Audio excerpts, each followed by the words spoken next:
Hello guys. Oh, it's so hot. It is like 110 outside or something like that, the heat index. It's really quite unreasonable, but you know what? All right, so here we go. Quarter cup of cottage cheese. Cottage cheese. This should be a very easy recipe. There's one part that's scaring me pretty immensely, and it's the boiling part. I've never made a pretzel like this. Have I ever made a pretzel at all? I feel like I might have made a cottage cheese one, and it tasted good, but it really didn't have the texture of a pretzel. This one, the goal is to get like that real texture of a pretzel with the chew and all that stuff. So we'll see if we can pull it off. We'll see if I broke my little ninja choppy thing, because I put the top of it in the water by accident. So let's try to blend up the cottage cheese. We want that to be nice and smooth, so let's see if it breaks instantly. No, it didn't break. The problem is there's so little of it, it's not really chopping proper. A proper chop. You know what? I could just throw some extra in there and then measure it at the end. This is like minorly wasteful, I'll be honest, but I think it's gonna make my life easier. That's not what I meant to do. You know what? It fits perfect though. That's actually kind of funny. Look at that. That's like a life hack, guys. I was trying to put this on there. That's pretty funny. All right, that's nice and smooth. Now I can actually measure out the quarter cup. So I'll just take a small bowl, measure a quarter cup of cottage cheese, like so. And yeah, I do think I made a cottage cheese pretzel, but while it tasted good and the macros were good for keto, it was a great keto pretzel. It did lose a little on texture. And the other thing is, this one is not gonna really be a keto recipe. I know, guys, some of you are gonna be mad about that, but I wanted to create something that's protein focused. So we are making a high protein pretzel. I have finally started getting back into the gym. And yes, I know you can't tell. Don't comment that. That's gonna inspire everyone to comment. Oh, we can tell you haven't been in the gym. But I am getting back in the gym, and protein's important to help build muscle. So I'm kind of focused on protein more than anything right now. And it's a trendy thing anyways, so we'll do it. 1 cup of Greek yogurt. This will be a pretty healthy pretzel. That is just standard plain Greek yogurt, 17 grams of protein per serving. We can mix that up so the cottage cheese and the yogurt are all blent. In a second bowl, we're gonna measure out our dry ingredients. And for that, we are gonna use 2 cups of standard all-purpose flour. There's 1 cup and a second cup, right there like that. And 3 tablespoons of vital wheat gluten flour. 1, 2, and 3. All right, 2 teaspoons of baking powder, number 1 and number 2. We're also gonna want 3/4 of a teaspoon of salt. So I'm just gonna do a half a teaspoon and then another half of that half to get to 3/4. I'm just gonna mix that up. We want that really well mixed up so the flour, baking powder, and salt all get mixed. That'll help to make sure it rises. I don't know if this is gonna work, guys. On Cooking with Dave, which is the channel you're watching, we do some experiments. We're not 100% sure if it's gonna work, but you get to watch me screw up. You get to see the inevitable look of disappointment if I do screw up, or the elation if I succeed. So that's half the fun, guys. Make sure you subscribe if that sounds like a good time to you. And sometimes we come out with the world's best recipe. We're always trying to get the world's best recipe, though. Oh, let me just throw some of that on the ground. So now we will take our yogurt cottage cheese mix and just add it to the dry. See, like the base level, this is really simple recipe. The question is technique, I think, more than anything. That's what I'm concerned about, is my technique. All right, we'll mix this together till we have a shaggy dough. And when I say shaggy, it's funny, because what comes to mind is Scooby-Doo and Shaggy the dog. And then, you know, it ends up looking like Shaggy's fur. So I wonder if that's where the name came from. Probably not, but maybe. Is this a shaggy dough? It looks kind of like, I don't know, Kellogg's Corn Pops? It's interesting. Well, we're gonna add a little flour to our table here. And we're gonna see about trying to combine this into something that even remotely looks like a dough. At the moment it doesn't, which I'm a little concerned. Let me see. Let me just try kneading it a little bit with my hands, which is what I'm doing here, and see if it starts to form more of a dough-like texture. Because right now it's still like, I don't know, not quite where I want it to be. It's pretty dry, I guess, is where I'm at. Like, quite dry. But that might be okay. I don't know. Okay, so we're gonna knead this for a few minutes, and you don't have to watch me the whole time. But I put it out onto the floured surface, and I'm just gonna knead it, and it is kind of tough to knead. But we're gonna do that for like 2-3 minutes, and see how it looks. See if it looks like a dough, or if it's still like cracking like Play-Doh, which is what it's kind of doing now. We need time for the Vital Wheat gluten to work its magic. It's also very tough to knead. All right, so I screwed up. Like I said, that's the fun of this channel, right? Dave screwing up. Here's what happened. I was supposed to use Vital Wheat gluten. What I used was Bob's Red Mill Vital Wheat gluten flour. I didn't know there was a difference. I wonder if I have the gluten. I don't know. But I'm trying to make it work, and I'll make sure I put the correct recipe down below. But here's where I'm at now. I've officially done 4 tablespoons, so 1 more tablespoon of the Vital Wheat gluten, because the gluten flour is pre-mixed with flour, meaning it reduces the amount of gluten, and we want some more gluten to make these pretzels pretzely. But adding that extra flour means we needed more yogurt. So I added 3 teaspoons of extra yogurt. And to be real, I do actually have a better product than I had a minute ago. So I think it's working, is the moral of the story. I think we're doing okay. It's a little bit sticky. I'm gonna turn it onto my countertop and knead it into some flour, because we don't want it to be too sticky. There we go. It's kind of like a super thick pizza dough. We're gonna make it work, guys. And what's good is, like, if you were gonna go to the gym, you can just do this, because working this dough is some work. All right, so we wanna relax the gluten a little bit. I'm gonna throw a cover on it of some sort, probably just like a paper towel, and we'll let it sit for like 10 minutes to rest. Okay, while our dough rests, we're gonna take an egg. That's gonna be our egg wash egg, and just, you know, scramble it up into a bowl. We're gonna use that in a couple minutes. Also, you're gonna want some coarse sea salt. Set your oven to 425.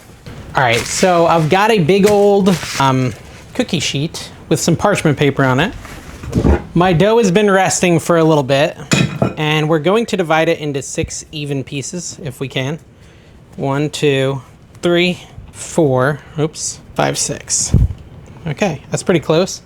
I have 1/3 cup of baking soda. I'm gonna put it into 9 cups of water, and then I'm gonna boil it. I'm gonna set it to high and let that boil. I know that's a weird thing, but it'll make sense in a minute. So maybe throw a little flour out, maybe, not a lot though. And we want to just kind of create our pretzels. And we're just gonna make like ropes, essentially. I'm not sure how big of ropes yet. I guess I could try to figure that out. Oh, okay, we want it to be 18 to 20 inches long, so quite a bit longer than it is. And it's like not really wanting to, it's not really wanting to cooperate. So maybe I'll just squeeze it like this, since the rolling it isn't really working. 18 inches, Oh, here we go, now it's kind of doing what I want it to do. And the ends can be a little thinner than the middle, as with like a normal pretzel. Do I have a measuring tape? Paper towel roll is like 11 inches, right? So 11, 12, 13, we want a little longer than that, is what we've learned. I don't know, it's probably fine. We want to make it a U, the letter U. It like goes over itself and twists, and then we kind of push it down like that. Does that look right to you? Have you guys ever made a pretzel? I don't know, I feel like I kind of screwed that one up. Let me try another one. Oh, see, that's the move. You go hands in the middle, and then you kind of slowly spread them out as you're doing it. Actually, the flour on the counter is making this worse, not better. It's making it too slippy. All right, we'll try this one next. Turn it into a U, do this little action, and then it around itself, and then pretzel it. I think it looks like a pretzel, mostly. Mostly? What do you guys think? Tina came out here and asked her if she could tell what I was making, and she said yes. That's a good sign, guys. That means they look like pretzels. I think I've got the knack. I wouldn't flour your surface for this part. It's working much better now that the flour is kind of worn off. I gotta twist it around each other. Overall, it's good. It's not like perfect, but it's good. Oh no, it broke in half. Okay. I mean, I don't think they're gonna be hiring me at Auntie Anne's Pretzelria or Wetzel's Pretzels. You never know, maybe they will. I'm very concerned about this boiling thing. So I've got the water over there, it's almost boiling. It's got the 1/3 cup of baking soda, and I just feel like it's gonna like melt and fall apart when I put the pretzel in there, but we're gonna try it. Okay, last one. Very nice, very nice. We made some nice pretzels here. Let's see if the water bath ruins them. My oven's at 425, ready to go. It's taking a very long time for this water to boil. Okay, so we've got a gentle boil going. We're gonna take our first pretzel, or 2. Ooh, man, that's crazy. Did you see that? We'll do 2. And we're gonna sit them in there for 30 seconds. So I'll just count down in my head. 30, 29, 28, I won't do it out loud. And then I'll pull them out and you'll get to see what happens. I don't know what's gonna happen. I've never done this before.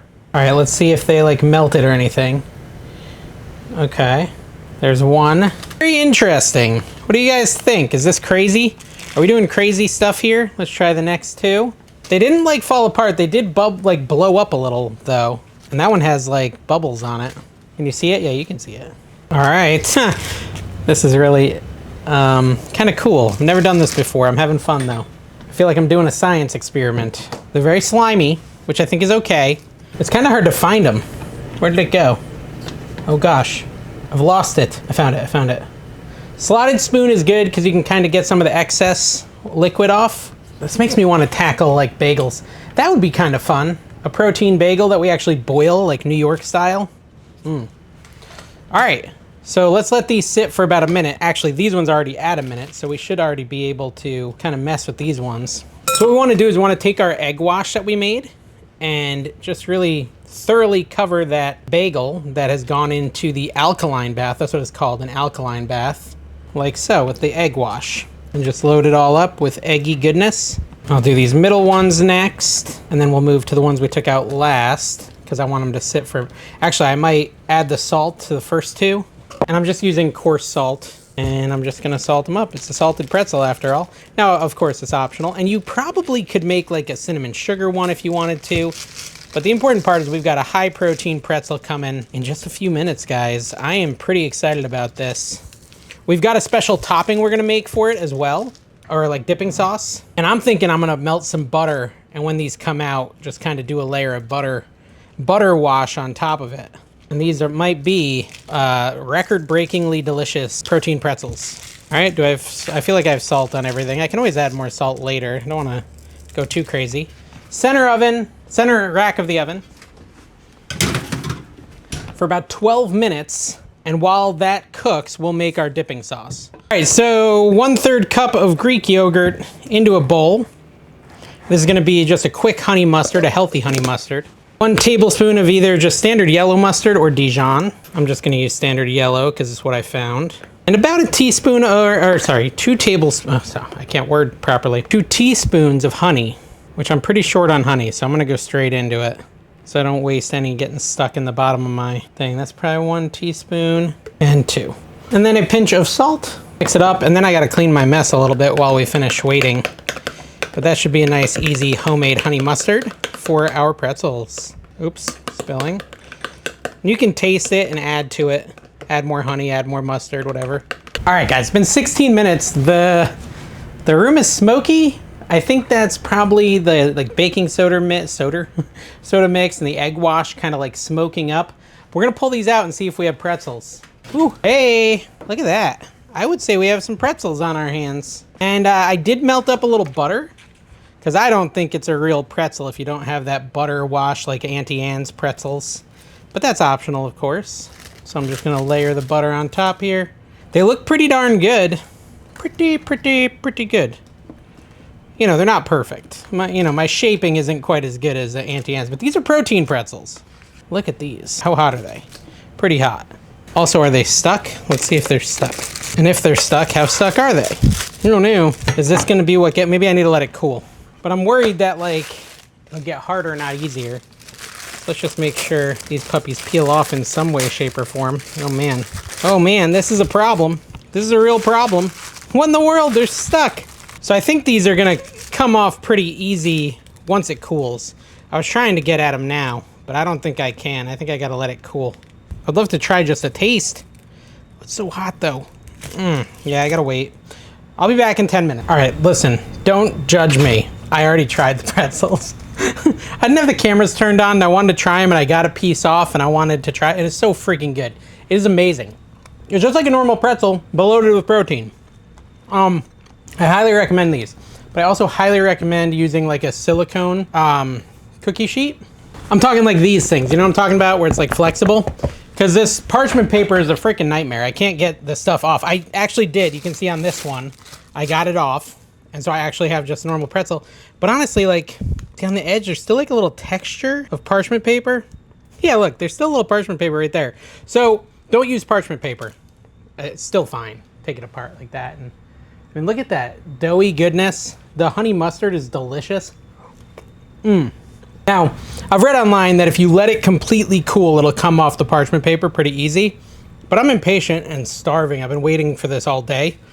So I'm just gonna peel the bottom off this one and enjoy my pretzel. Around 14 grams of protein per pretzel, and they're only 200 calories each. So that's really not bad. And 200 calories, again, there's carbs. So if you're worried about carbs, don't go crazy. But if you're not, I could realistically eat 2 of these, be at 440 calories and 26 grams of protein, or 28, whatever it is. I'd be pretty happy with that. Try the protein pretzels, comment below, let me know what you think and what we should do next. Bye-bye.